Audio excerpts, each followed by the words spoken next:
The National Weather Service in State College, Pennsylvania has issued a severe thunderstorm warning for southern New York County and south central Pennsylvania until 5:30 p.m. At 4:32 p.m., National Weather Service Doppler radar indicated a severe thunderstorm.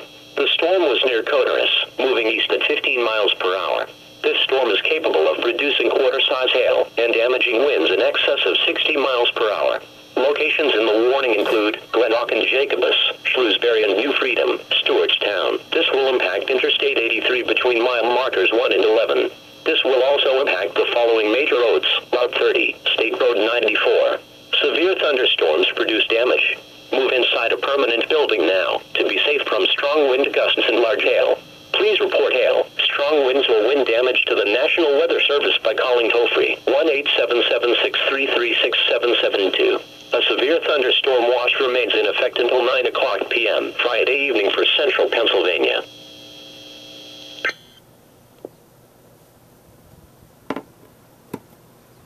The Weather Service in State College, Pennsylvania.